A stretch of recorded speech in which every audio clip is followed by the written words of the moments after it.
नमस्ते भारतवासियों, स्वागत है आपका हमारे पॉडकास्ट के सेकंड एपिसोड में। आर्यन पॉडकास्ट हिंदी का सेकंड एपिसोड है। अगर आपको और पॉडकास्ट के एपिसोड्स, अगर आप इसको यूट्यूब पे देख रहे हैं और आपको और एपिसोड्स देखने हैं तो नीचे एक सब्सक्राइब बटन होगा, आप उसको प्रेस कर दीजिए। ओके, तो अब आगे बढ़ते हैं। आज हम बात करेंगे कि व्हाट इज डिजिटल मार्केटिंग, क्या होता है डिजिटल मार्केटिंग। बहुत ही अजीब क्वेश्चन आते हैं मुझे डिजिटल मार्केटिंग से रिलेटेड कि सर नेटवर्क मार्केटिंग करें या डिजिटल मार्केटिंग करें। मैं ऐसे हो जाता हूं कि क्रिकेट खेलें या फुटबॉल, कोई सेंस नहीं है क्योंकि दोनों में कोई सिमिलैरिटी है ही नहीं। ठीक है, सिर्फ मार्केटिंग, सिर्फ स्पेलिंग में सेम हो सकते हैं डिजिटल मार्केटिंग और नेटवर्क मार्केटिंग। जो भी आप एक MLM multi level marketing company में करते हो उसे कहते हैं एक नेटवर्क मार्केटिंग। अपने एक नेटवर्क बनाते हो, उसके थ्रू आप प्रोडक्ट सेल करते हो और वो मोनेटाइज करते हो। डिजिटल मार्केटिंग आपको नाम से ही पता चल रहा है कि डिजिटल। ओके, डिजिटल जो भी मार्केटिंग हम डिजिटल चैनल्स के थ्रू करते हैं उसे डिजिटल मार्केटिंग कहते हैं, या इंटरनेट के थ्रू करते हैं उसे इंटरनेट मार्केटिंग या डिजिटल मार्केटिंग बोला जाता है। ओके, अब डिजिटल मार्केटिंग के कितने फॉर्म है, हम कैसे कर सकते हैं और किन प्लेटफॉर्म्स पे करते हैं। प्लेटफॉर्म्स जैसे कि Google, YouTube, Facebook, Instagram, Snapchat, LinkedIn, Reddit, Quora, ठीक है, काफी सारे प्लेटफॉर्म्स है, ट्विटर, काफी सारे प्लेटफॉर्म्स है जिन पे आप मार्केटिंग कर सकते हो। ये सब डिजिटल मार्केटिंग के एक फॉर्म है। ईमेल मार्केटिंग, ठीक है, डिजिटल मार्केटिंग के काफी सारे फॉर्म्स होते हैं। फंडामेंटली दो तरीकों से की जाती है, पेड मार्केटिंग और ऑर्गेनिक मार्केटिंग। ठीक है, पेड मार्केटिंग क्या हो गई, आप एड्स रन कर रहे हो। ठीक है, आप एड्स रन कर रहे हो और एड्स गूगल पे या फेसबुक पे एड्स रन कर रहे हो फेसबुक बिजनेस मैनेजर के, फेसबुक एड्स मैनेजर या फेसबुक बिजनेस मैनेजर के थ्रू, या फिर गूगल एड्स के लिए जो प्लेटफॉर्म है आप उससे गूगल पे एड्स रन कर रहे हो। ठीक है, तो वो होती है पेड मार्केटिंग। पेड मार्केटिंग एक टारगेटेड ऑडियंस या एक स्पेसिफिक इंटरेस्ट को लेकर या स्पेसिफिक एज डेमोग्राफिक्स को लेकर, या फिर स्पेसिफिक एज डेमोग्राफिक्स क्या मतलब, जैसे कि मुझे अगर किसी को खिलौने बेचने हैं तो एक एज डेमोग्राफिक्स होगा। बच्चे खिलौने नहीं खरीदते हैं लेकिन उनके पेरेंट्स खरीदते हैं। अब उसमें मुझे एज देखना पड़ेगा। ठीक है, वो हो सकता है 24 to 29। ठीक है, इस एज में इस एज के पेरेंट्स ढूंढने हैं मुझे। पेरेंट्स कैसे पता चलेंगे, जो बेबीज का इंटरेस्ट है, ठीक है, वो डेमोग्राफिक्स डालना पड़ेगा। वैसे मैं टारगेट करूंगा और वो ऑडियंस ढूंढूंगा जो उस स्पेसिफिक टॉय में इंटरेस्टेड है। ठीक है, सिंपल।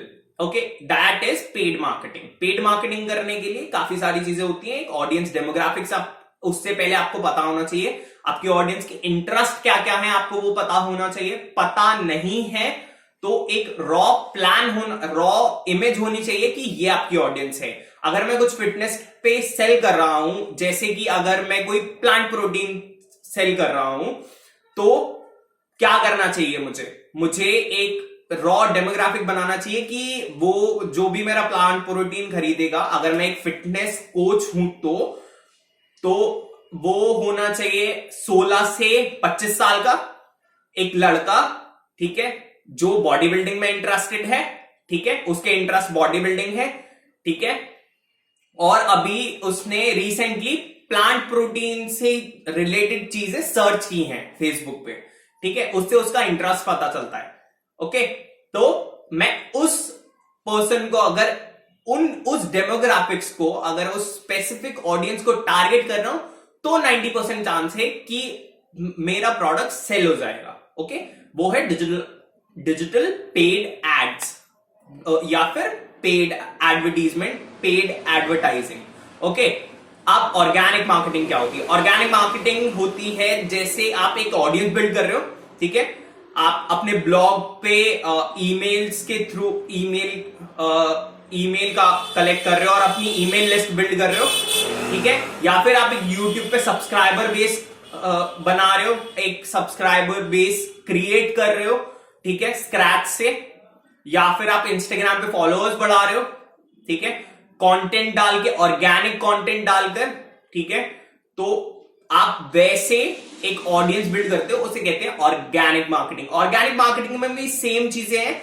मैं यही रेकमेंड करूंगा कि ऑर्गेनिक मार्केटिंग बहुत ज्यादा सैचुरेटेड है, लेकिन अगर आप स्ट्रैटेजिकली करो तो वो पॉसिबल है कि आप वैसे ऑडियंस बिल्ड कर सकते हो राइट कॉन्टेक्स्ट पे। अगर आप राइट कॉन्टेक्स्ट में, उस प्लेटफॉर्म के कॉन्टेक्स्ट में अगर आप कंटेंट डालते हो तो आपके चांसेस बढ़ते हैं। चांसेस, वो नीड है एक्चुअली, चांसेस नहीं बढ़ते, चांसेस बढ़ते हैं, और वो नीड भी है कि आप उस प्लेटफॉर्म के कॉन्टेक्स्ट में अपनी पोस्ट को डालो, ठीक है। जैसे कि फॉर एग्जांपल मैं समझाता हूं कि मैं क्या बता रहा हूं आपको। जैसे कि लिंक्डइन है, लिंक्डइन एक प्रोफेशनल प्लेटफॉर्म है। अगर मैं उस पर सेल्फी वीडियोस डालूं या फिर टिकटॉक वीडियो डालूं और मैं उस पर लिखूं कि बाय दिस, कुछ भी बोल सकते हैं, बाय दिस इयररिंग, ठीक है, तो बहुत कम चांसेस है कि उस प्लेटफॉर्म पे वो सेल होगा।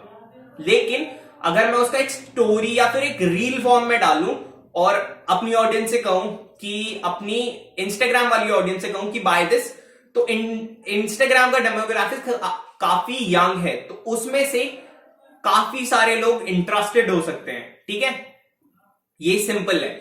आपको कॉन्टेक्स्ट के, उस प्लेटफॉर्म का कॉन्टेक्स्ट समझना है कि उस प्लेटफॉर्म पे आपकी ऑडियंस कैसी है, ठीक है, उस प्लेटफॉर्म पे ऑडियंस कैसी है, ओवरऑल ऑडियंस उस प्लेटफॉर्म की कैसी है। लिंक्डइन पे प्रोफेशनल है, ठीक है, फेसबुक पे 35 टू 65, 35 अबव लोग ज्यादा हैं, तो फेसबुक का डेमोग्राफिक्स काफी ओल्ड है। इंस्टाग्राम या टिकटॉक या स्नैपचैट, इनका डेमोग्राफिक काफी यंग है, 16 टू 25, 13 टू 25, ऐसा डेमोग्राफिक्स है। तो आपको कॉन्टेक्स्ट या आपकी क्या नीड है, या आप कैसी चीजें प्रमोट करना चाहते हो, उसके हिसाब से आपको अपनी ऑडियंस पर्सोना बनाना चाहिए।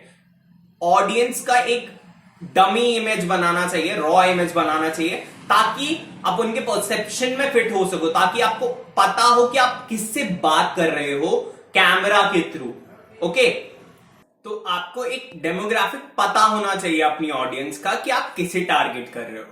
अगर आपको डेमोग्राफिक्स आपने डिसाइड कर लिया है, आपको इजी पड़ेगा उस प्लेटफॉर्म के कॉन्टेक्स्ट में आप जैसे बात कर सकते हो, आप उस अपनी ऑडियंस से कनेक्ट कर सकते हो उसके बाद, ठीक है। तो ये था। अब हमने ऑडियंस का एक डमी इमेज बना लिया अपने हेड में, ठीक है। अब स्ट्रैटेजिक पार्ट आता है कि आपको कौन से प्लेटफॉर्म उस डेमोग्राफिक्स के हिसाब से, कि मेरा एज ग्रुप मतलब मेरी ऑडियंस ये होगी, तो आपको उसके हिसाब से प्लेटफॉर्म्स को चूज करना है, ठीक है। ऑर्गेनिक मार्केटिंग ऐसे की जाती है प्रोफेशनली, ओके। बहुत सारे लोग ट्राई कर रहे हैं, बहुत ज्यादा सैचुरेटेड है ऑर्गेनिक मार्केटिंग, क्योंकि कोई भी कर सकता है, और बहुत सारे लोग हैं जो क्रिएटर बनना चाहते हैं पार्ट टाइम या फुल टाइम।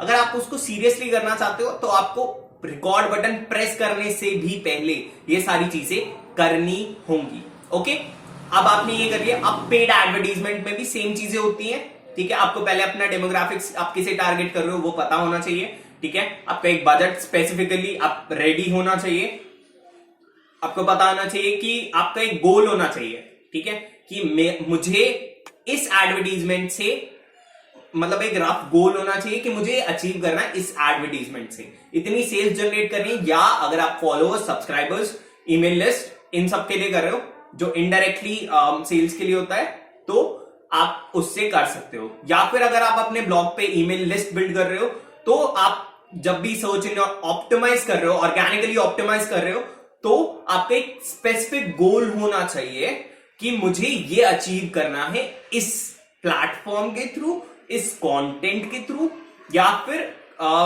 इस पर्टिकुलर एडवर्टीजमेंट के थ्रू, ओके। पेड और जो हमने ओवरव्यू में बात की है, this is paid and organic, okay. अब डिजिटल मार्केटिंग में काफी सारे फॉर्म्स होते हैं, काफी सारे तरीकों से आप कर सकते हो, काफी सारे तरीकों से कर सकते हो। एफिलिएट मार्केटिंग हमने अभी बात की, affiliate marketing, search engine optimisation, internet marketing, okay. Search affiliate marketing, आप एक कंज्यूमर और एक ब्रांड को कनेक्ट कर रहे हो, ठीक है, दैट इज एफिलिएट मार्केटिंग। आप एक सोच हजारों रिजल्ट्स में से खुद को ऊपर लेकर आ रहे हो, that is on a search engine, एक सर्च इंजन में, तो सर्च इंजन मार्केटिंग, ओके। बाकी सारी चीजें, ओके, तो आप ये सब कर सकते हो, ठीक है। And that's all for digital marketing. Thank you for listening to this video and thank you for listening to this podcast. Thank you for listening to this podcast. Hope you are having a good time and see you for the another podcast.